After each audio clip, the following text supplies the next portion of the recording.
activities, like in the class, like as simple as moving the book, moving the camera. Like you would expect that people will feel comfortable, but she never, or no one says, so she has to say. So they say it on the chat. Oh, you cannot see it, and then she will represent them. I guess it's a comfort zone. What are you saying? That's a nice effect. Versus, I think what Avinash is saying is that the light is playing nice games, and it seems like we are seeing you through a net. Come on, man. The disco. I'm inside of a prism. Yeah, yeah, exactly. Yeah, kind of nice. Yeah, I decided to stay in St. Louis an extra few days to help with my grandparents, because we're moving them into their assisted living home this week. So I was planning to be back in Carbondale today, but I decided to stay another couple days. No. I think those things are more priority, I guess. Yeah. So is it like Jordan's family that once she gets into the assisted living, there is no in and out? It's like a one-way thing. I'm not 100% sure. I know that they allow 30-minute visits outside the facility, just like they have a little sitting area outside. As far as coming and going, I don't know. I know they have transportation, so like if they need to go to, a doctor's appointment or something, they can do that. But so probably this is assisted living means these are houses, not the actual nursing home itself, correct? Right. I mean, it's kind of a hybrid. They have their own apartment, but it's part of a facility, and they take care of meals and everything. So it's a little bit of both. Yeah, still. I think that they have a similar apartments around Carterville. Yeah. So, yeah, I think though, we might see about, having them come and stay with my mom for the holidays. But yeah, pretty much kind of once we get them moved in, they'll be there for a while. So. You are the younger among the lot, so you can help them out. Yeah. You should. Yeah. Good.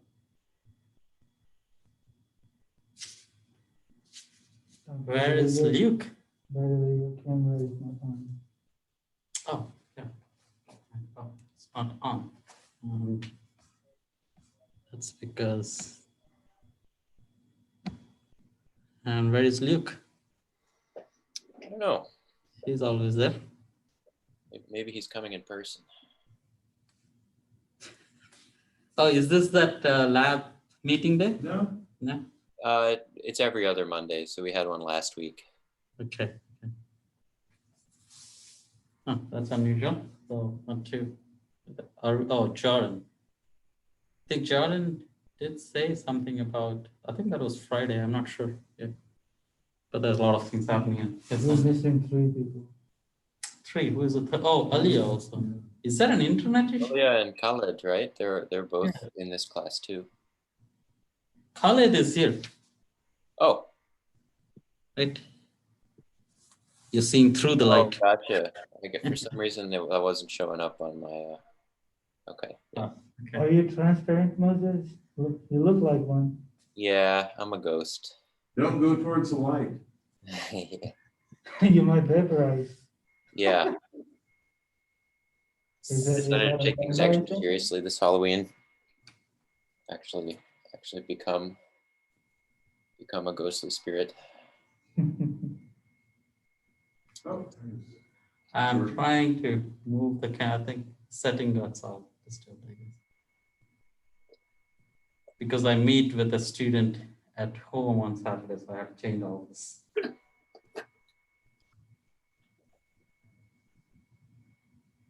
Okay.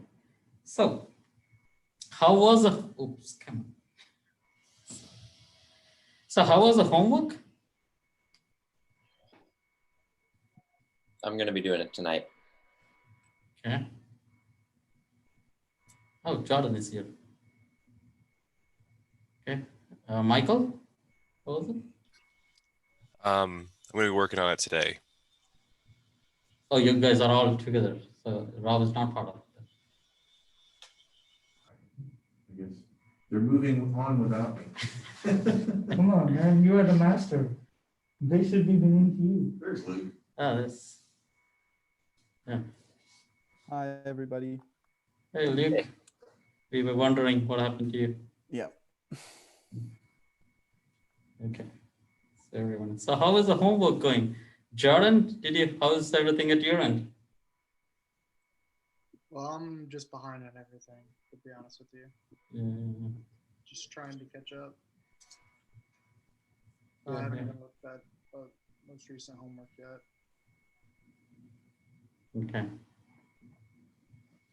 Yeah, take your time. You can take extra time for these things. I think there's a holiday coming. Maybe you can catch up by then. There are 2 holidays. One holidays. is tomorrow. No, I meant the long holidays. By that time, Thanksgiving. hopefully you have this. Yeah.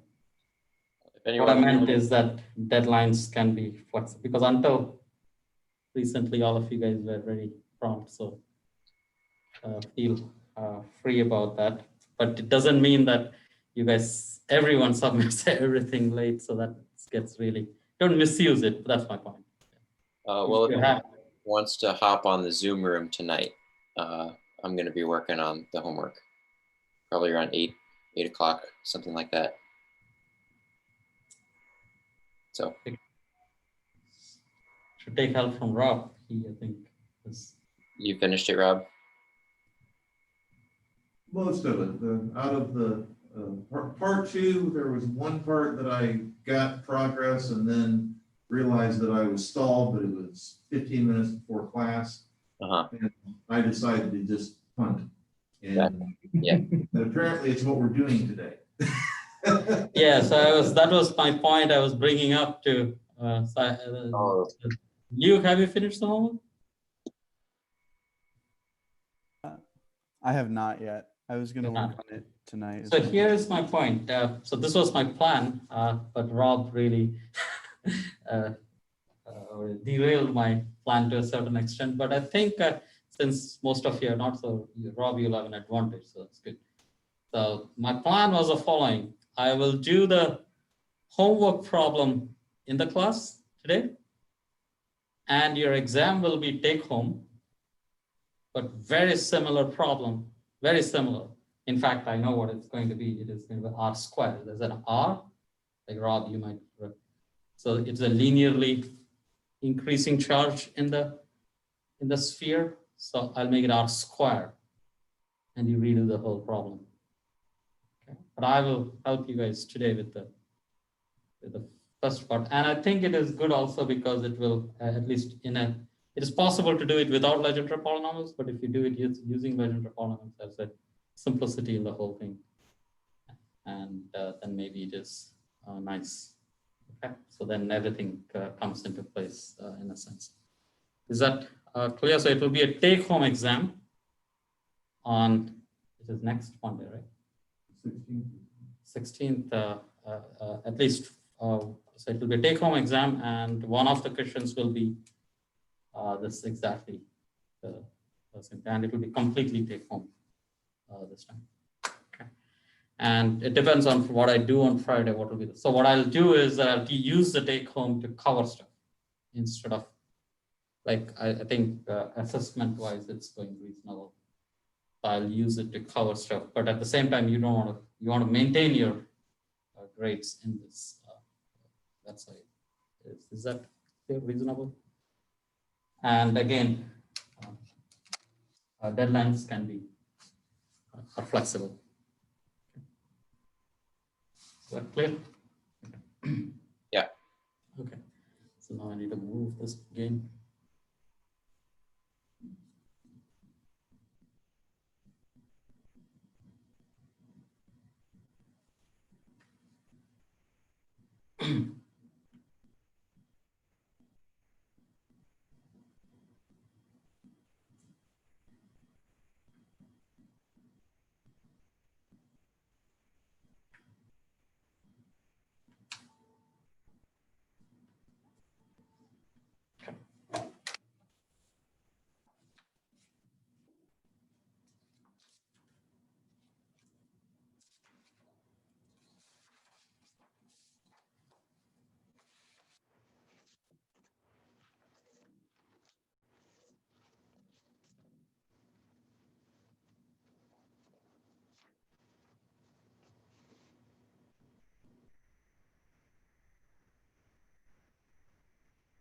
So homework 8.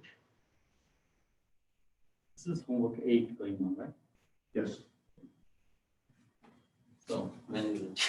It was due October 30th, so it's now 6th maybe? 6th. And yeah, and then I will grade it, and within the weekend I can grade it also so that it's useful to you guys also. And there is midterm 3.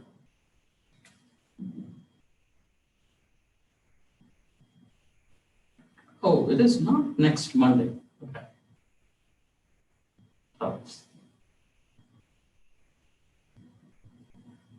So this is going to be take home.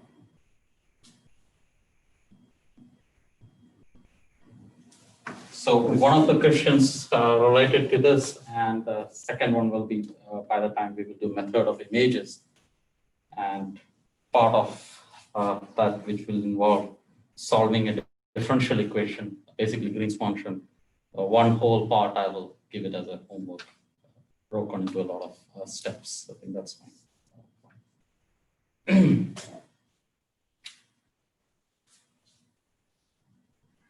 Okay, so this is we're doing electric polarization. So let's say we can say macroscopic electrode. Macroscopic Maxwell equation.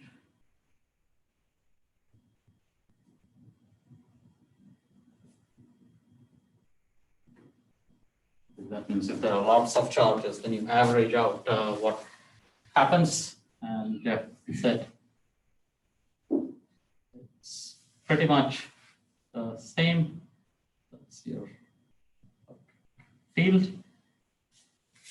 and that's R equal to the charge density. That's your microscopic Maxwell equation. That means all the charges are there. But if there is a material, then you have the material properties described by the electric polarization, the divergence of the electric polarization. And this is dipole moment per unit volume. Charge per unit volume is charge density, and dipole moment per unit volume is electric polarization. It's a vector because dipole moment is a vector. That's a vector. And the second equation remains the same. The electric field still has to be, there should be no curl in the electric field. This immediately implies that electric field is equal to negative gradient of the electric potential. So there exists an electric potential whose negative gradient is the electric field. We did a simple scenario in the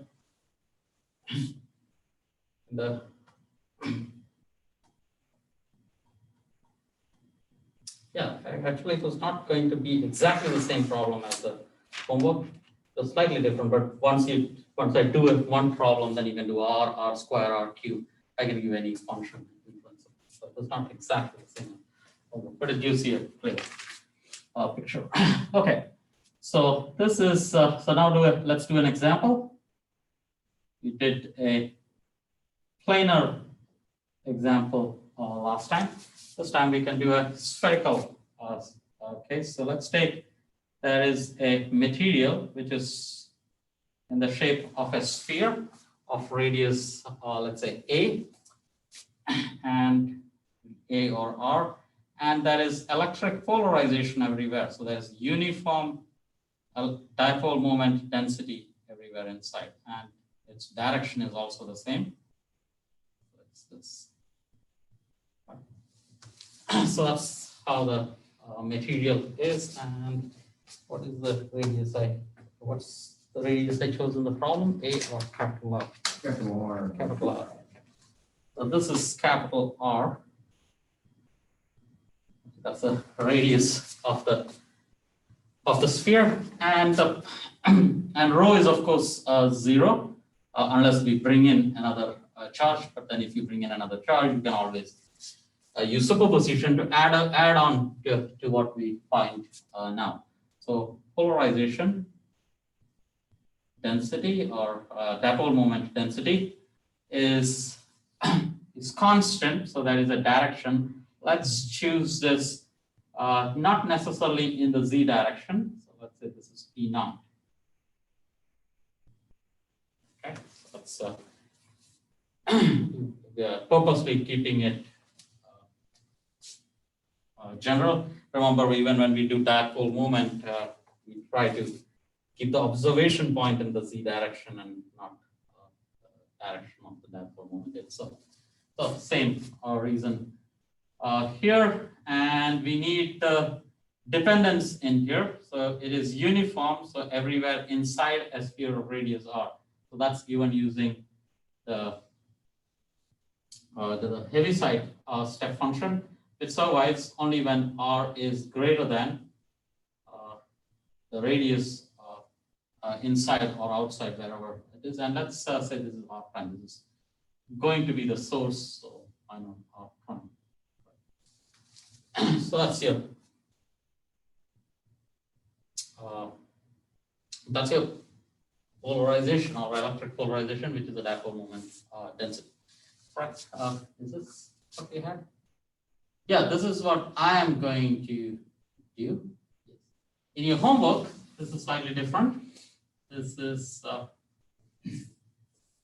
r prime is equal to, you have a constant p naught, but the direction is radial.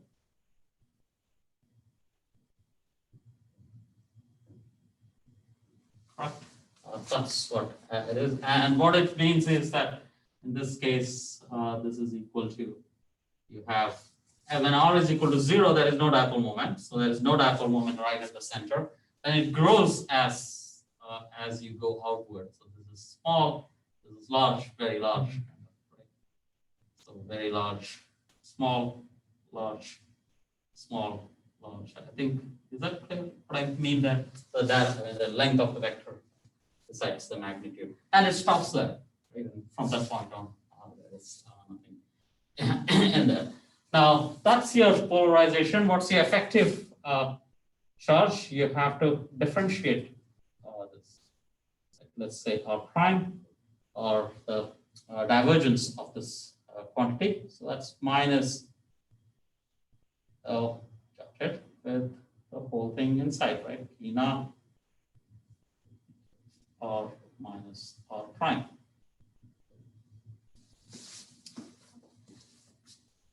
Let's do the same thing on this side also for your homework. So this will be equal to negative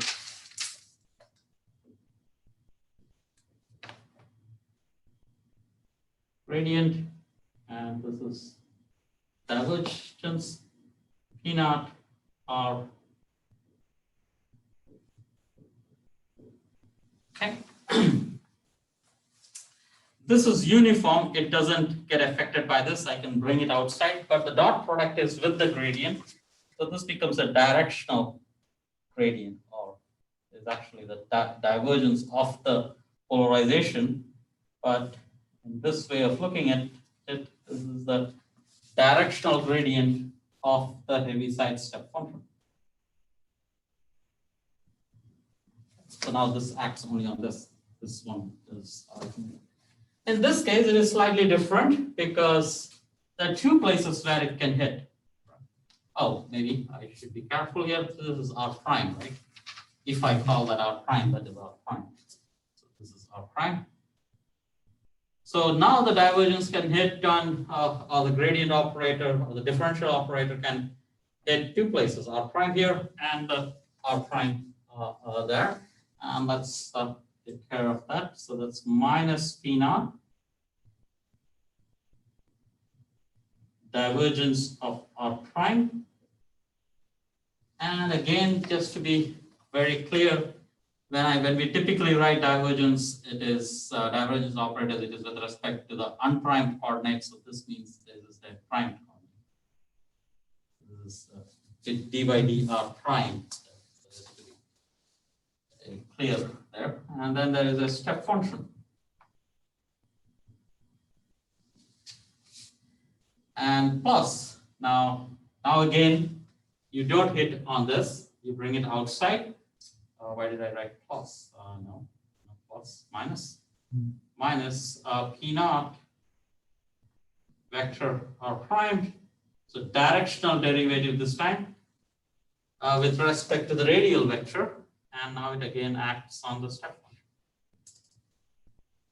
Okay, so that's all. This. This one hits only on r prime, correct? So it is convenient to write this in spherical coordinates. So write gradient as vector r, say without the prime. This is d by dr prime plus theta hat 1 over r prime d by d theta prime plus phi hat prime 1 over r prime sine theta prime d by d phi prime. That's your gradient in spherical coordinates. But there is no theta prime dependence, there is no phi prime dependence. So that doesn't operate on that.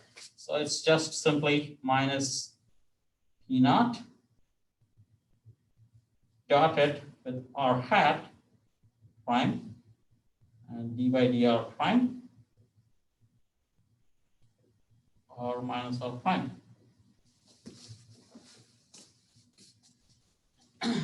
Notice I haven't said that this is in the radial direction. In fact, if at all, you can choose this in the z direction, but we're not saying that it has been chosen in the z direction, even though it's convenient there. So this is equal to minus P naught dotted with r prime times, what's the derivative of a step function with respect to r prime? That's a delta function, but then there's a negative sign that cancels the negative sign there, and that's a delta function. Shouldn't that be r hat prime? R hat prime, that's correct. That's correct. Thank you. Thank you.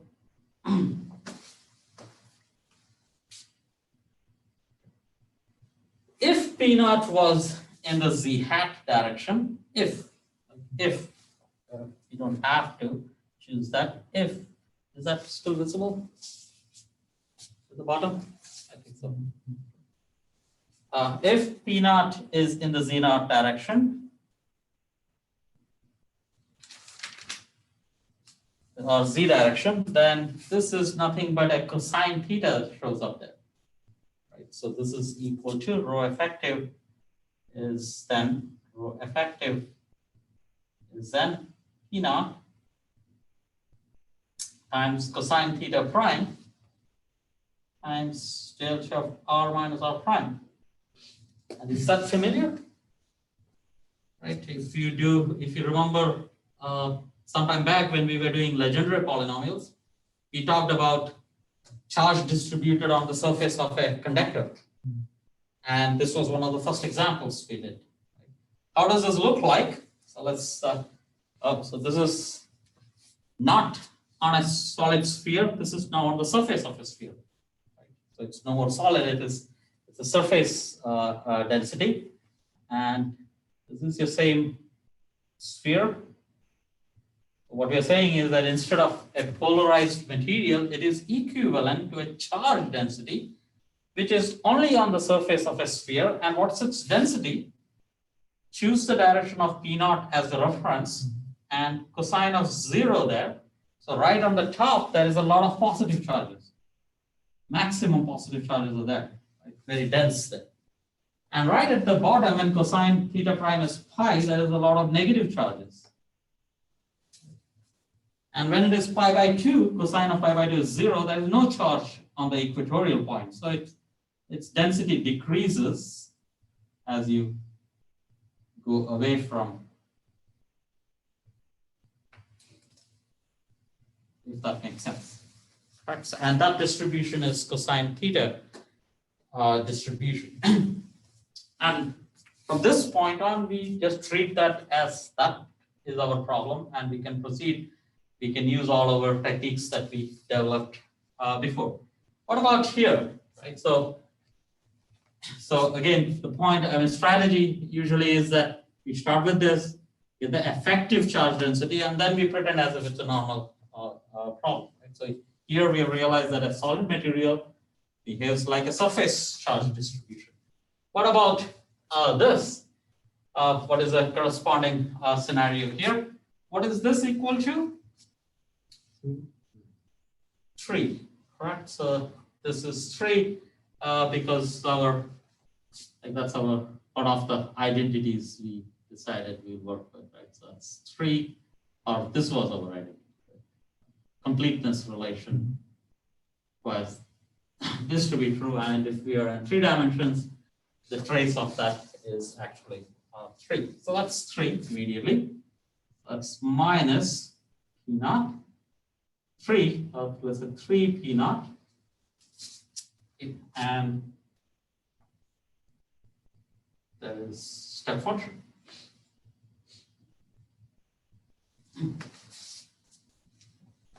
And this quantity here is very similar to what we have here, except that this is a directional derivative with respect to the radial vector, but its derivative will be the same. So only the r prime will survive. When it dots with that, it is just r prime alone. So this is minus P naught times r prime. Now it's no more vector, and that is a delta function, r minus r prime. And remember the sign changed there, so this becomes a plus. Right? There was a sign change when you take the delta function because of this negative sign in here. So that switches the sign, so that becomes a plus. Is that very clear? I jumped a step here. Right? So derivative of a step function is a delta function, but since it is in the opposite sense because of the r minus r prime, there's a negative sign, so that's what r gives. What kind of charge distribution is this? Is it on the surface, or is it a solid charge distribution, or is it a surface charge distribution?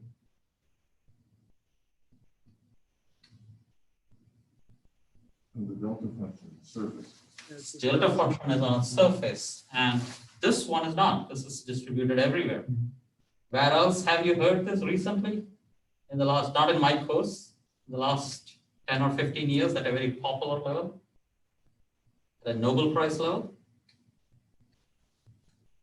One of the recent Nobel Prizes was given for, I think, 2016. Maybe, or something. What is that? Yeah, anyone? Quantum droplets. Quantum droplets? No. Can you repeat that again? So if I were to insert, there was a sphere here, solid material, and its charge distribution is a surface charge density. Right? A dipole moment density effectively, as far as electrostatics goes, is a surface charge density.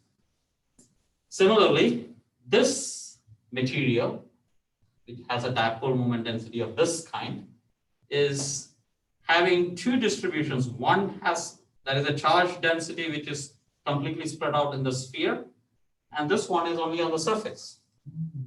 Like Is it like topological insulator? Exactly. What is it? If you think of topological insulator, what comes to your mind?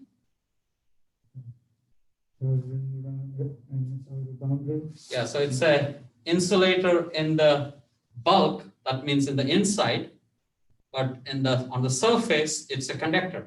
So we haven't shown that this is a conductor and this, but at least we have a charge distribution which has one property inside and another property outside. So from that point on, for example, usually the material properties, whether it's conducting or not, is decided by the frequency dependence of this P naught, which we are saying is constant here. And we'll come back and talk about that again. So we are supposed to do Kramer's chronic, so that will be next week. So that's what will decide what the actual conducting properties are. But we are saying we are ignoring that whole thing. But this is how you will break it into 2 pieces, and from that point on, It is about the material properties itself. But this is a very rough or the beginning point in the topological insulator is a lot more involved in the sense that this piece is there. But yeah, so just since I mentioned it, I should complete it. Topological insulator has this feature that very simplistically speaking, if I have a polarization, right, there are two types of polarization possible. Yeah, extra credit, right? This is extra credit. I don't know what the question is. We'll see. I'll make a question. So there is an electric polarization that can be thought of in two ways. One is that you have a material which already has a dipole moment density. That's called a permanent dipole moment density. That's like if you want to think of it as a permanent magnet. In the magnetic analog, you have a permanent magnet. There are other materials which has a dipole moment density only when you exert an electric field. You have to have an external electric field and things align. Right? Is that familiar? Like if all these water molecules are all having dipole moments, but if you put an electric field, they will all align themselves along that. So that's called an induced polarization. So those kind of induced polarization depends on the electric field. And this proportionality constant is a material dependent quantity. That's called the polarizability of the molecule. Let's call that alpha. Okay. So the material has no polarization to begin with, but you can induce a polarization if you exert an electric field to it. And we are assuming linear dependence. It can be quadratic also, but usually to begin with, this is itself so rich that you always work with linear distribution. Even today, we always work with linear dependence in them. That's standard, right? That's how most of the electric properties are studied.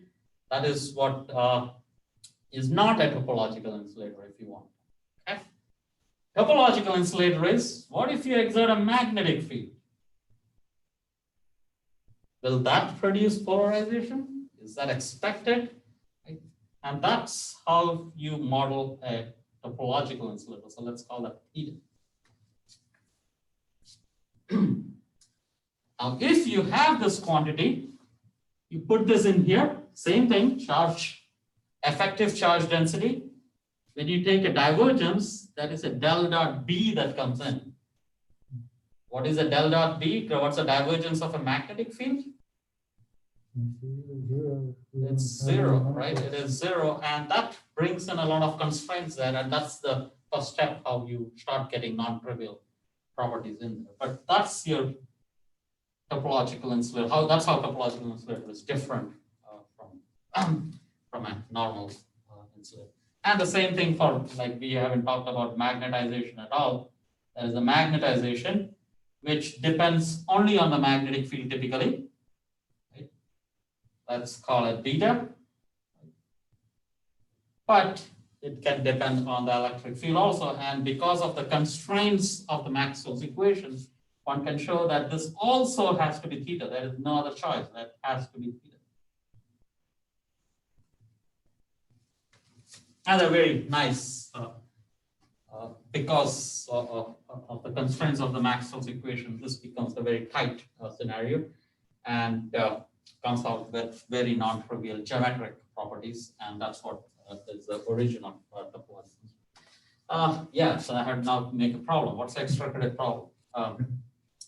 What is it called?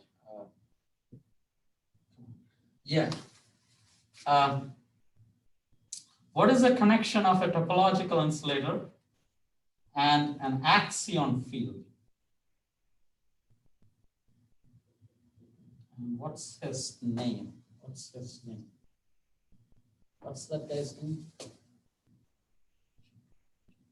Wilczek, yeah.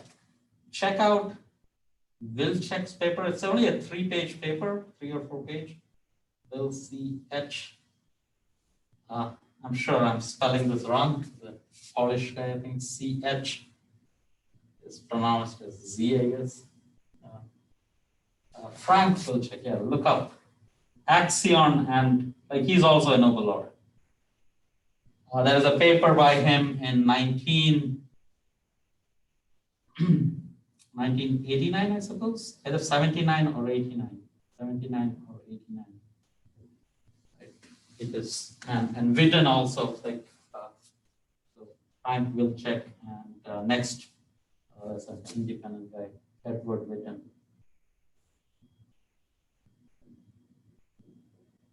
Like these ideas were there in that paper, but they were trying to understand cosmology. Just for your information, Axion is a candidate for a dark matter.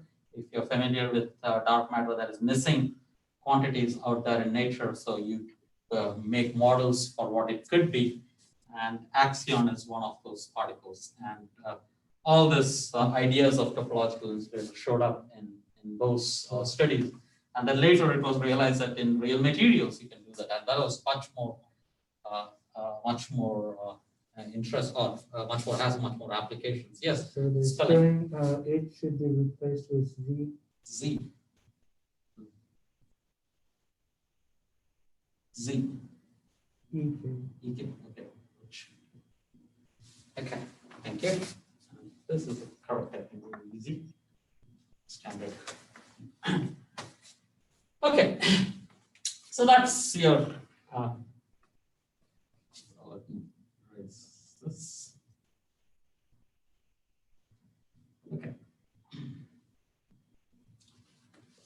So how does this material look like? You have this material, and now notice that this is uniform, right? Inside the sphere, this is not growing with time, so it's uniform. So everywhere you have, and it's negative charge, by the way. Right, so uniform charge density. Yes. This might be very trivial, but for when you take the derivative to get the delta function, in the homework, you switched the sphere radius. After you took the derivative, they swapped places. It became r prime minus big R on the second.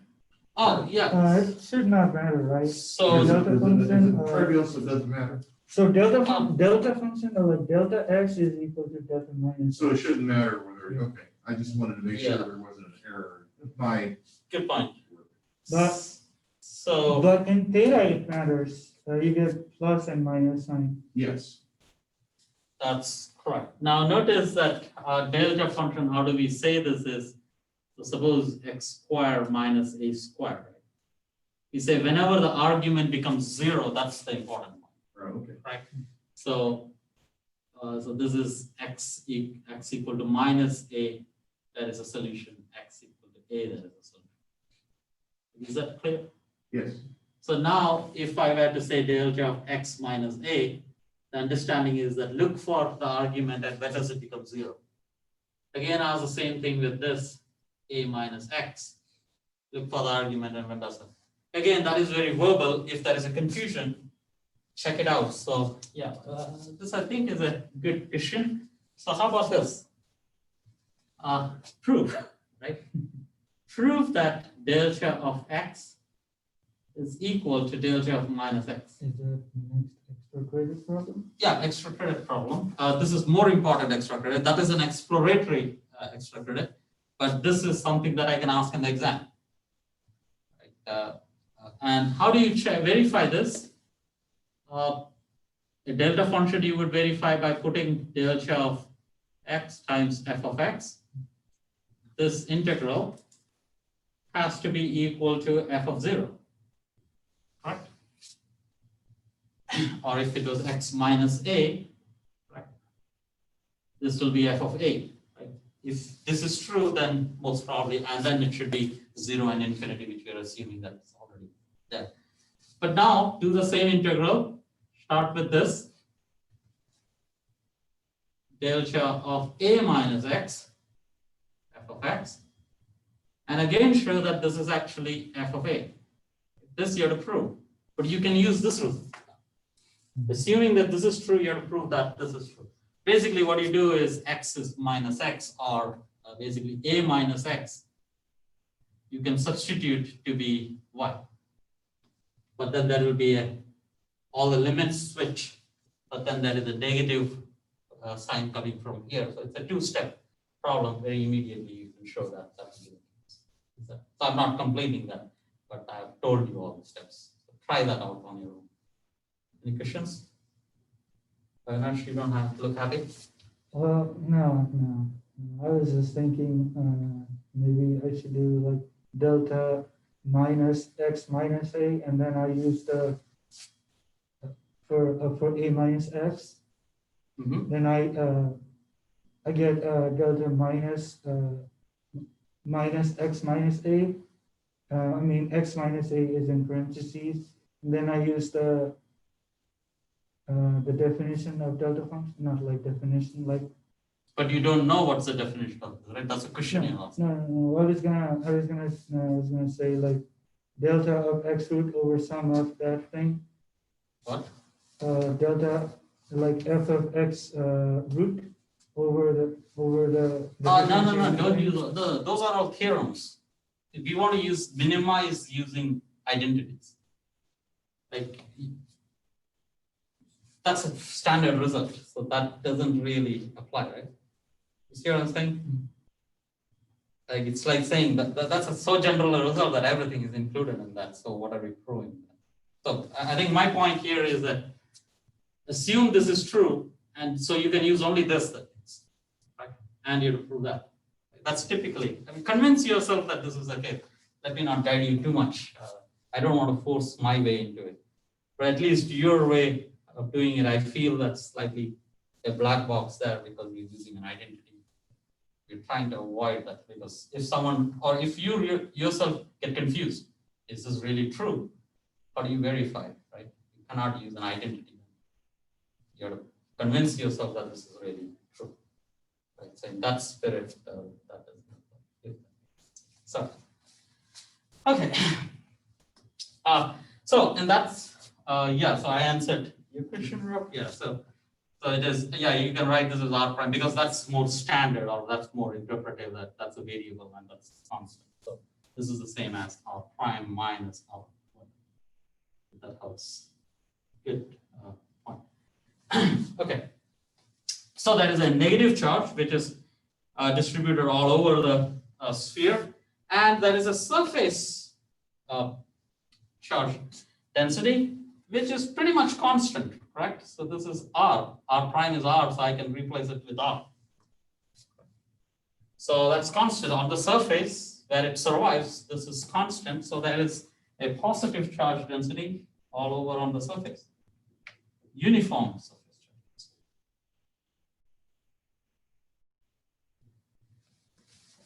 Okay. And typically, I like to ask how much charge density is there inside. I mean, from this point on, it's very standard, right? It's the charge density we are talking. How much total charge is there inside a sphere of radius R? How much is there inside a radius bigger R on the surface, so on, right? You should be able to do all those. It's just an integral from this point on. Okay, any questions on that interpretation part? Okay, so from that point on, we can just go ahead and assume this is true. So our problem changes to.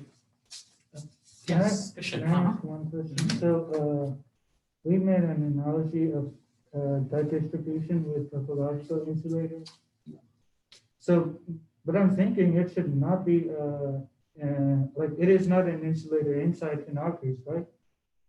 So see, we don't have any idea of insulator or conductor. We haven't yet defined that, right? Like this is a dielectric material, so the charges are not really free. We don't even talk about that. This is all static. That's the next class actually. So I kind of made a comment there.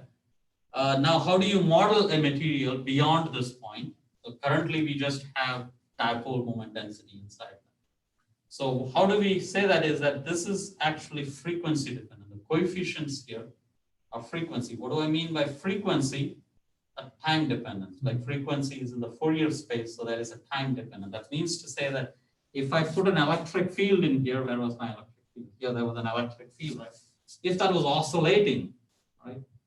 What is the response of this induced polarization with respect to an induced electric field? Like if I oscillate my electric field at 3 frequency, will this also oscillate? Not necessarily. You have to respond to it, right? So it's like a very heavy person stretching on, or how do you, what's the analogy? Something, a rubber band with which you pull. Like you might have a lot of flexibility in pulling it, but if the mass is heavy, it's not going to respond very easily. It cannot move that freely. So by the time you return back, that might still be sitting there. So the frequency dependence is very important, and we will talk about that. In fact, we will show that that frequency dependence has a huge constraint. Like that's what we will say that is what will be called the Kramer's-Kronig relation. That frequency dependence is not arbitrary. One would think that that frequency dependence is arbitrary, but there is a significant constraint on that. And that puts a bound on what kind of models are allowed for conductors. And there are standard ways that will be done. Eventually, there are very standard ways. And that's where the real topological insulator comes in. This is just a thought or the first step to what is a topological, or there's a bulk and a surface. That's the first very naive, very first point in that, and that you should see that. But this doesn't make it a topological, not at all. There is nowhere close to it. Remember that topological insulator needs a magnetic field. Otherwise, it's standard. This is standard material. Topological insulator is an exotic material. Exotic in the sense normal materials don't show that. Very rare, so you have to make it in the lab. They don't, you don't see them around very much. Okay, with that, so now we have, that's your homework. We will do with this, but here also very similar, right? That's a uniform sphere. You know the electric field of a uniform sphere, negatively charged uniform sphere. This is the positively charged uniform shell. Add the two electric fields, you get your contribution in principle. Like it's just a matter of completing it. They don't cancel each other because there is -3 of this and there's +3 of it. So outside it is very clear, right? Outside this will be just like a -2 charge inside, because remember, they add up if it's a uniform sphere. But let's proceed and let's do the angular dependence in there.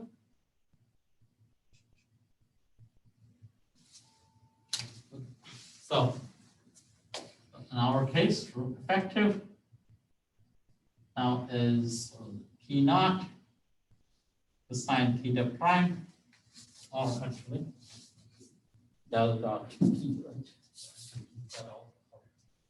But this is fine.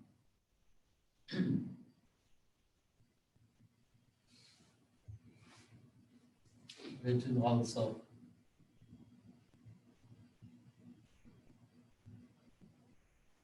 and hat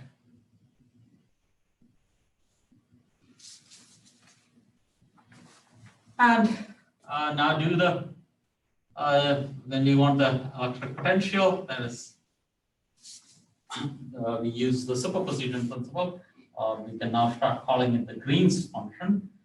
Is for a point charge, you have 1 over r minus r prime. So this will be called the Green's function, r minus r prime. In fact, 1 over 4 pi also. This is the electric potential due to a point charge placed at r prime of unit magnitude, right? If you put q is equal to 1, that's electric potential due to a point charge. And I also put epsilon equal to 1. Q is equal to 1, epsilon naught equal to 1. This is called the Green's function.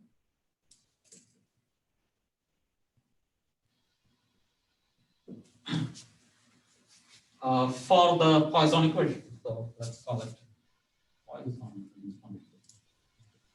So for any differential equation, you can construct a Green's function. So this will be called a Poisson Green's function. I typically don't call it as a Green's function. It's okay to say that.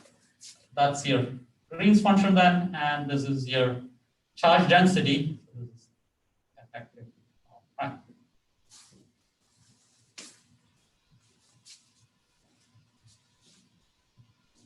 So this we have already done. This survives only on the surface because this is a delta function, but that is cosine theta naught. Right? So this is P naught over 4 pi epsilon naught, and this is 0 to infinity r prime square r prime 0 to pi sine theta prime d theta prime, and 0 to pi d phi prime.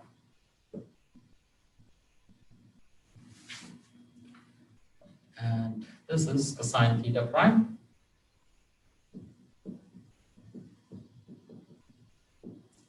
And the denominator is r squared plus r prime square q r prime. And in general, this is a big relation, right? This is cosine theta prime plus sine theta prime times cosine of phi minus phi prime.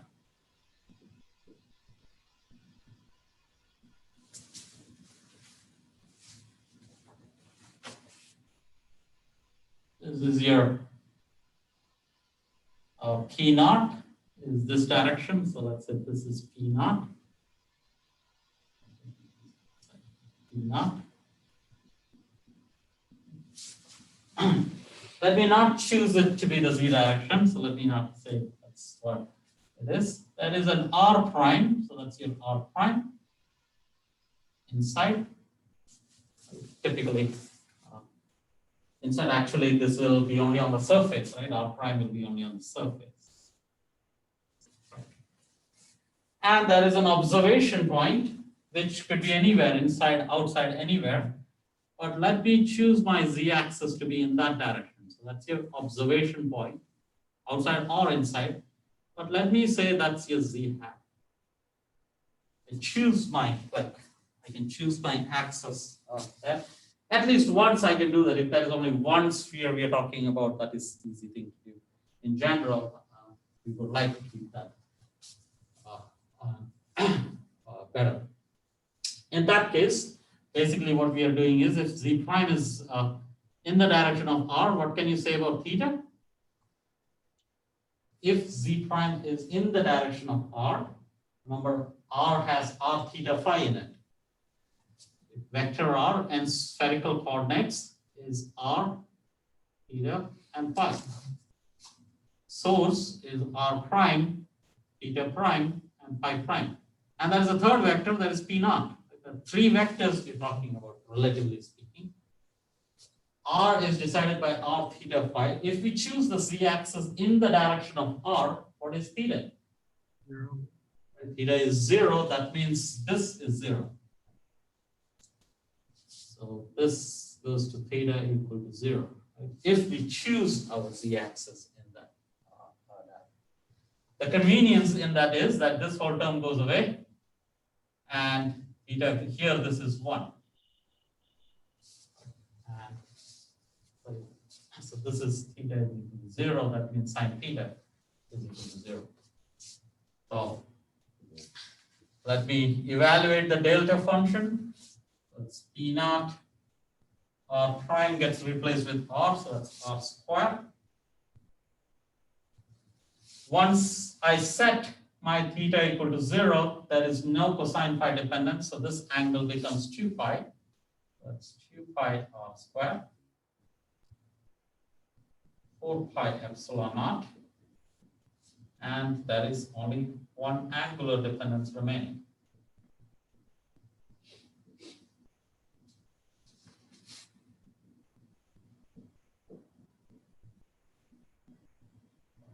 r square.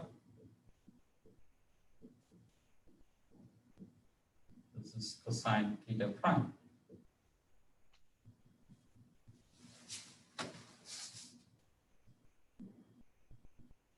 Okay.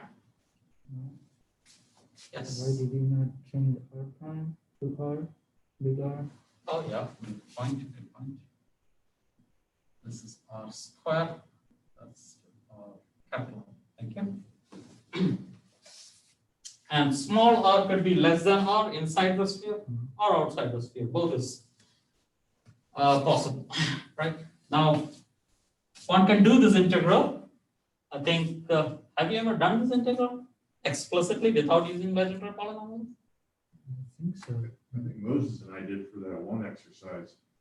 So yeah, so good. So you did try that. So that's a good exercise once to do that, just to realize that what it is. I think when you substitute key is equal to cosine theta prime, then you can simplify. Yeah, basically you substitute the whole denominator as t, like inside the square root. The argument of the square root you substitute as a variable t, and from that point on it's elementary integral. Just that there are two situations, notice. R is less than inside the sphere, outside the sphere. So it's a nice exercise to do. You explicitly see what exactly is happening. But we have got more sophisticated here, so we will use legendary polynomials. We will say that cosine of theta prime is nothing but P1 of cosine theta prime and 1 over r square plus capital R square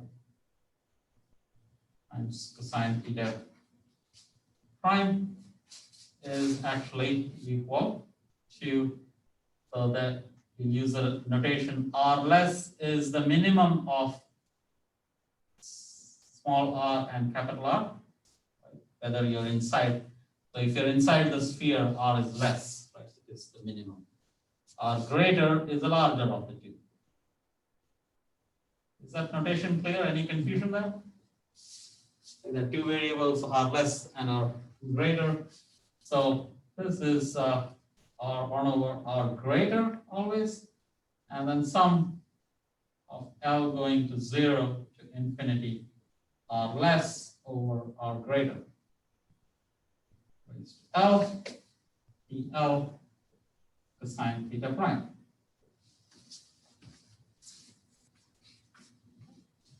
So that's equal to 0, 2 pi. I think I can cancel the 2 pi. Not over not r square. Is my dimensions correct? Dipole moment is charge distance square charge over r. Yeah, that's charge. No.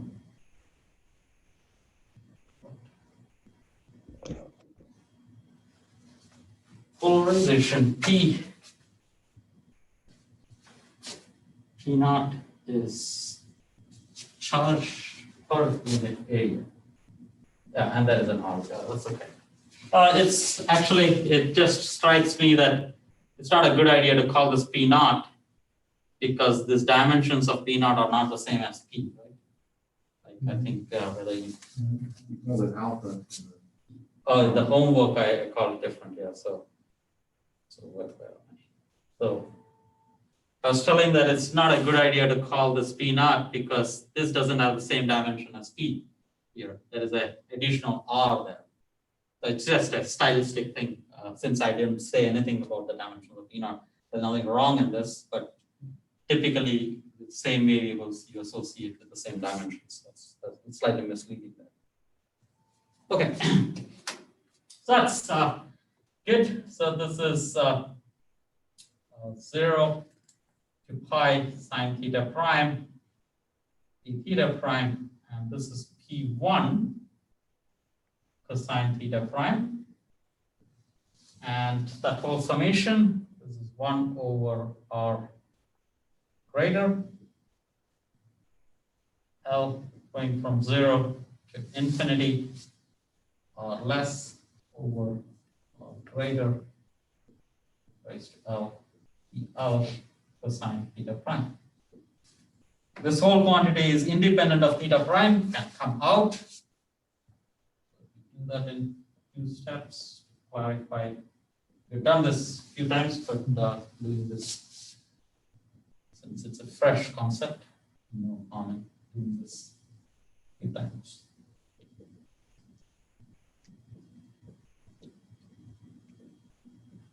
Raised to L.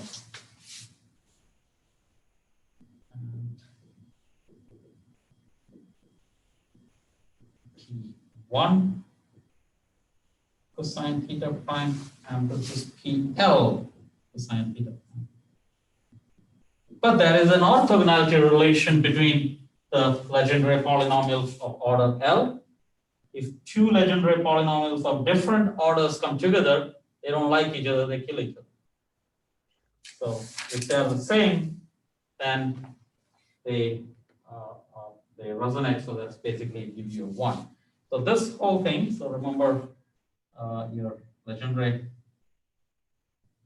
polynomial is d theta prime, sine theta d theta prime PL prime, let's say, cosine theta prime times PL cosine theta prime is equal to, there's a coefficient there, delta of L prime. It survives only when L is equal to L prime. And there is one more quantity in here. Remember, this is 2L plus 1, I think. Yeah, and this is what, 2? Yeah. No square root or anything? Okay. Okay. So that we know now that only L equal to 1 can survive. But then that collapses the sum also, remarkably. And that's what happens all the time in this Fourier transform kind. So this Fourier transform is also a function space, right? When we use this orthogonality concept. It's a vector space concept, nothing big. When you take the component along one direction, vector collapses into 1, right? So that this is the collapse that is happening. So this is L equal to 0 to infinity, less or greater. Oh, but this is delta of 1 times L. This whole sum survives only when L is equal to 1. That's what it says. And there is a 2 over 2L prime or 2L plus 1. So this whole sum survives only when delta, what is it? No, not delta, L. And L is equal to 1. And so that's equal to P naught R square over 2 epsilon naught 1 over R greater, right? And what is this? When L is equal to 1, this is R less over R greater raised to 1. That's just 1. And we have 2 over 3.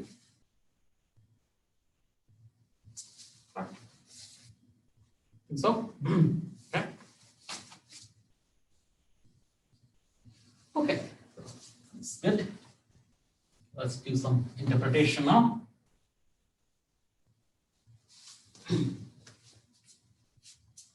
Okay, actually, I would have liked that 4 pi epsilon to be there. I'll put that 4 pi epsilon on.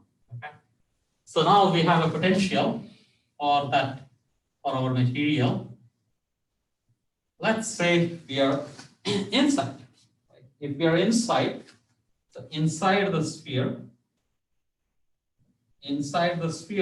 R less is minimum of R and capital R. If I'm inside, R is less, so this is R, right?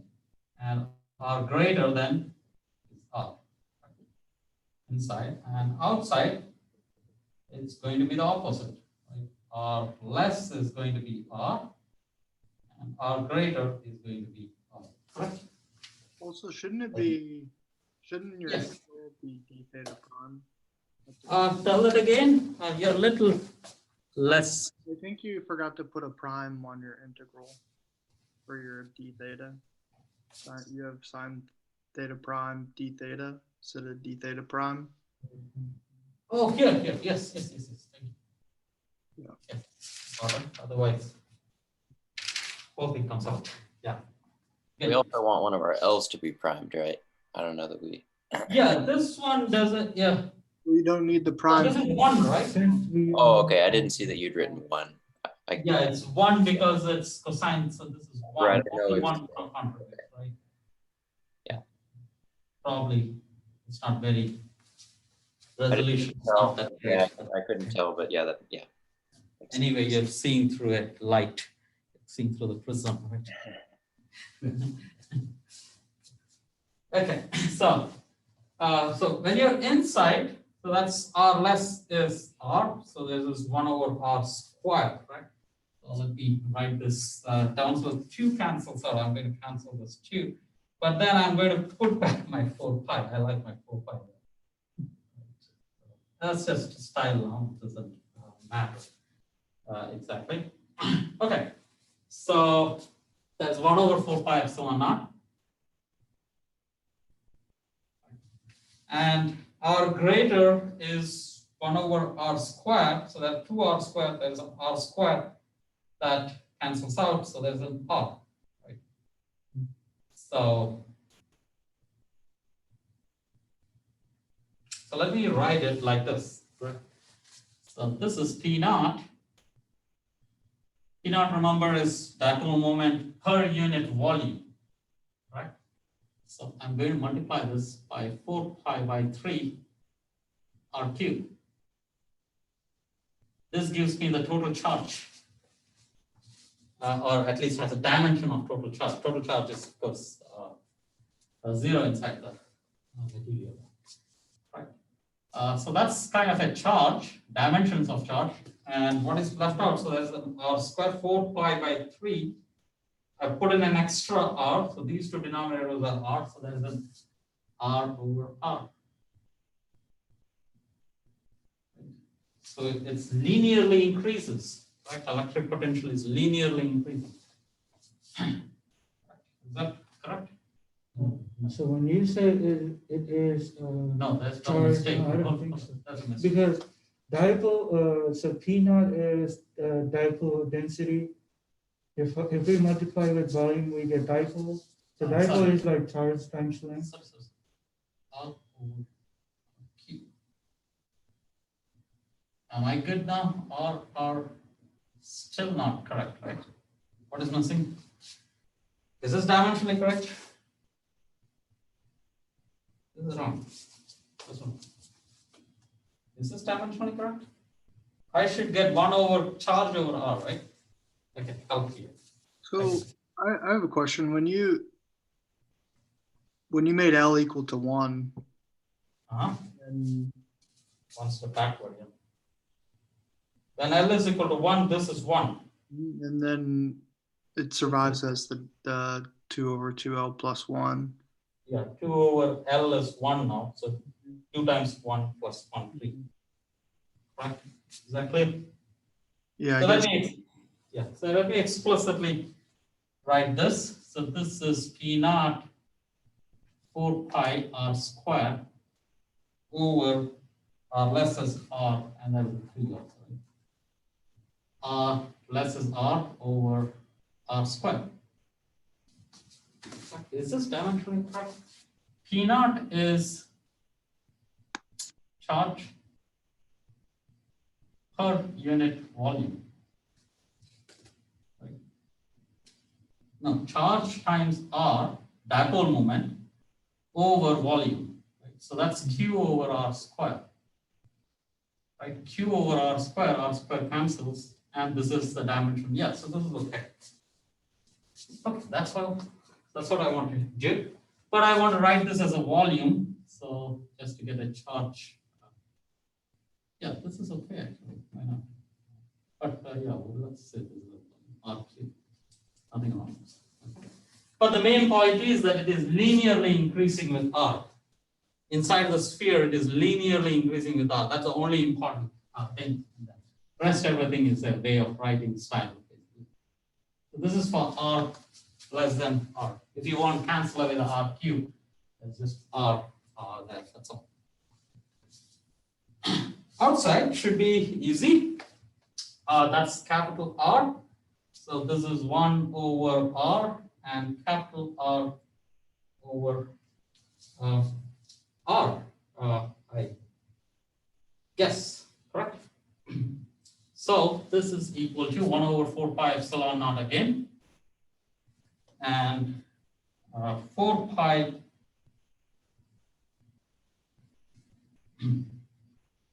yeah, 4 pi by 3, correct? 4 pi by 3 R square R cube, R square, R less is R now, R cube divided by R square. I think so. And there's a P naught. Correct?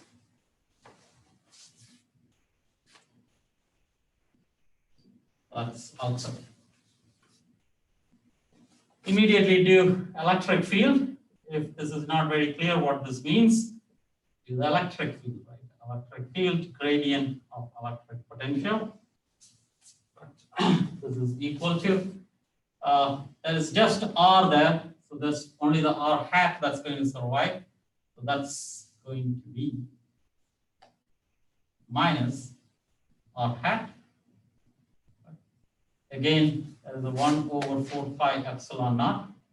And then this time I want to think of this as P naught times volume V, 4 pi by 3 R cube, and 1 over R cube. And so R cube comes X R cube. Yeah, that's it. Right? That's a constant. And is this R? Not R. Something got messed up here. Oh. Is this correct? No, this is okay. This is okay. Okay, sorry. Yeah, this is okay. R hat, yes. I have Yeah. one question. Yes. I mean, it's just more of this style. So we already consider in theta and phi independence. So why are we still writing R vector? Good point. I was just going to say that this is basically Z hat. That's your point, right? Because we fixed our R in the Z direction. So this is pretty much, we are in a confined selection here. So that's Z hat. Good point. So this is equal to, yeah, since you point that out, this is the Z hat. So why not, if I were to move away, it is also okay to think of this as it's the or here, right?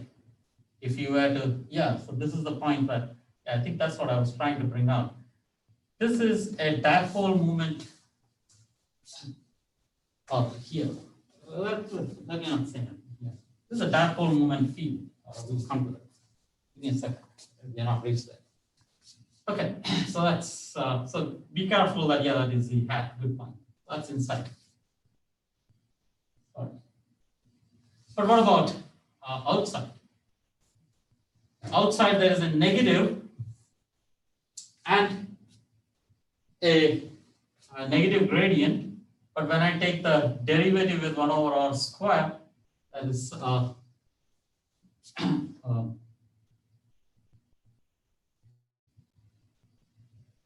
there is another R that will show up, correct? Minus 2 over 3, correct? So this is equal to minus minus cancel out, so it's plus P naught over 4 pi, again plus R hat. 2 over 3, so that's 8 pi over 3. And that is R hat, which is Z hat basically. And that is R cube over R cube. Think of this again as R cube. I think maybe that was my confusion. I should have looked for the volume dependence here. That's more important than the first one. So this is the volume dependence in here. Okay, so this is r hat, and this is small r greater than r. And I've already crossed 5 minutes, I know, but I have a few minutes, 3 more minutes. This is r hat, but this is z hat actually, correct? This is again z hat. And this will 1 over r cubed should remind you of dipole moment, right? And that's what I think comes out, that this is actually a dipole moment field. Inside there is a constant, but in the z direction, so it's minus z hat, a constant. And outside, this is simply plus, if I were to put in P naught times the volume, so let's call it M, so 1 over 4 pi epsilon naught, right? And there is, let's call it M, dotted with R over R cubed. So I can write it like that, which notice that when you take M vector dotted with R, if M is in the z hat direction, if this is M times z hat dotted with R, I do get just your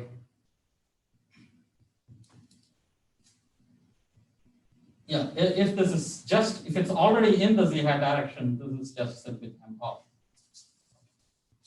So I use that feature in formuling that, but the interpretation is that this is a dipole moment field, which again, if you were to imagine this, there is a positive charges here and the negative charges here. So outside, this behaves like a dipole. If you were to interpret this as a dipole. And inside, the electric field is negative, notice. That's negative, so it's going this way. So it is going in the opposite direction, but then you want to plot D. This is your electric field, but D is epsilon naught E plus your P, but P is in the upward direction and they don't cancel each other. So if you were to plot D, this will be actually in the upward direction, but this will be the same. So D is the upward direction, E is in the downward. I would have liked it to be done much more clearly, but I had to hurry and I fumbled significantly there. But I'll let you guys clarify, and most probably. But remember that I'm going to give a problem like this the exam, so you will have to clarify. This is the important part, but I had to hurry through. It was not coming out very quick. Sorry.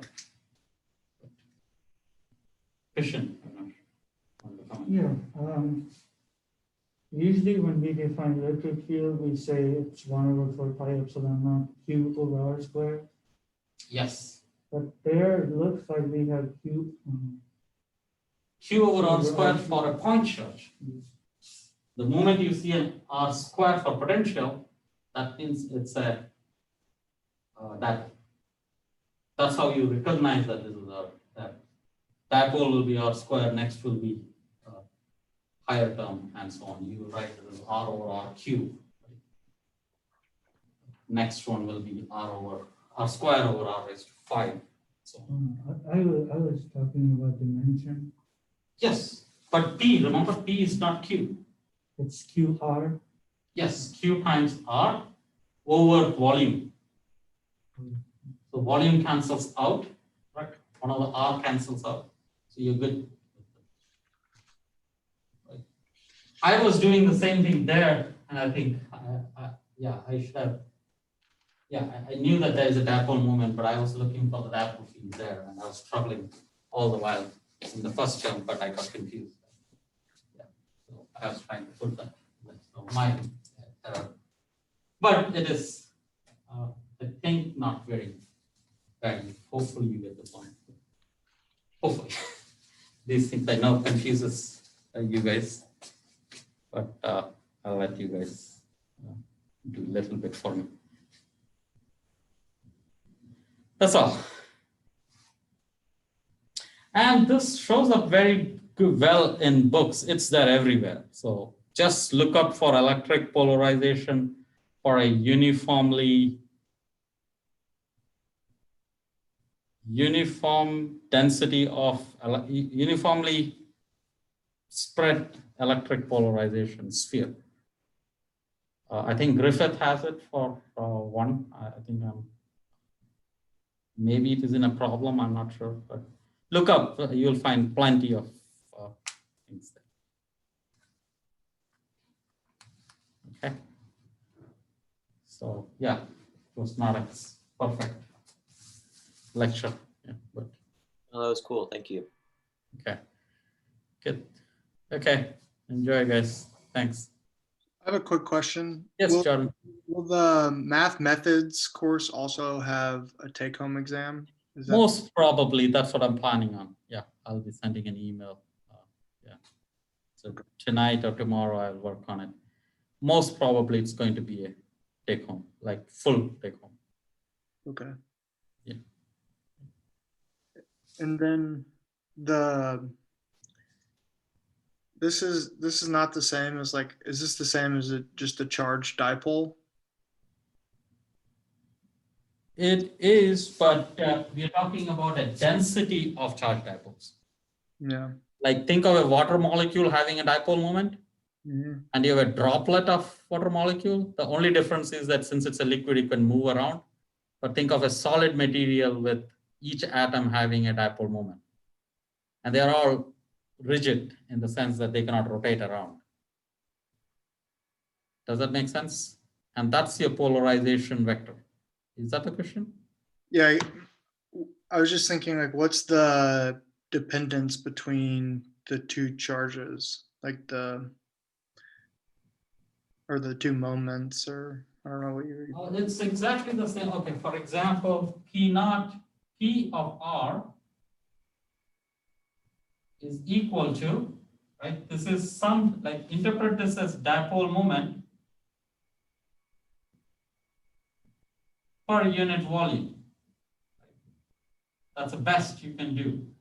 If it was a constant, if the dipole moment was a constant everywhere, right? Then this is equal to some constant, let's say P naught over volume. Just a V if you want. And if the material was filling all space, that's all there is to it. Okay. Does that make sense? Yeah. Right. So that vector means for the dipole moment. But now if this has a position dependence, for example, that's the example in your homework, that at every point, this is an R hat dependent. It's in the radial direction. Right? At every point, the dipole moment is in the radial direction and divided by the volume of that particular point. So let's say again a constant. Right? So P naught over V is your alpha and then R hat. Does that help? Yeah, I think so. So that's the way you would interpret that. Again, start from here and you give it a little thought and it comes out. Dipole moment per unit volume. We're not talking about charge per unit volume, dipole moment per unit volume. And the trick is that this whole thing can behaves like an effective charge distribution anyway. And the question is to find that. And it turns out it is just the divergence of this quantity. So that's the new thing we are doing. Okay.